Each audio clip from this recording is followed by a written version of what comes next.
بسم اللہ الرحمن الرحیم۔ السلام علیکم ورحمۃ اللہ وبرکاتہ۔ میرے اس چینل کے تمام سامعین اور ناظرین، امید ہے کہ آپ تمام حضرات خیر و عافیت سے ہوں گے۔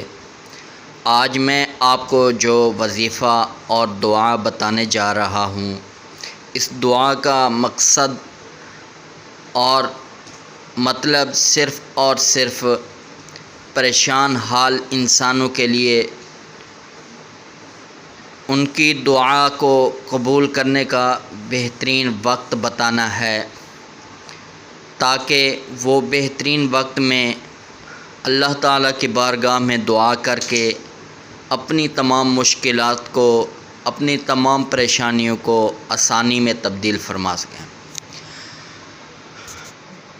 محترم ناظرین، ہم جس دعا کا تذکرہ کرنے جا رہے ہیں، جو دعا میں آپ ناظرین کے سامنے رکھنا چاہتا ہوں، وہ دعا ایک مخصوص وقت میں اللہ تعالیٰ کی بارگاہ میں کی جاتی ہے۔ وہ مخصوص وقت صرف وہ وقت ہے جب آسمان پر بادل بنے ہوئے ہوں اور بادلوں سے بجلی چمک رہی ہو، بادل گرج رہے ہوں۔ اس وقت میں آپ یہ دعا کریں گے، انشاءاللہ اللہ تعالیٰ آپ کی دعا کو ہر حال میں قبول فرمائیں گے۔ اللہ تعالیٰ قرآن مجید میں فرماتا ہے، بسم اللہ الرحمن الرحیم، وَيُسَبِّحُ الرَّعْدُ بِحَمْدِهِ وَالْمَلَائِكَةُ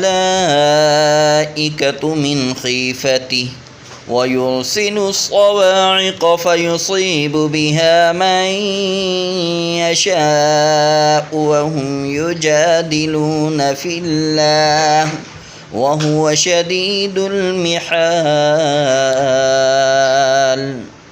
جس کا ترجمہ اور رعد اس کی حمد کے ساتھ تسبیح بیان کرتا ہے، اور اس کے خوف سے فرشتے بھی تسبیح بیان کرتے ہیں، اور وہ کڑک بھیجتا ہے تو اسے جس پر چاہتا ہے ڈال دیتا ہے، حالانکہ وہ لوگ اللہ کے بارے میں جھگڑ رہے ہوتے ہیں، اور وہ سخت پکڑنے والا ہے۔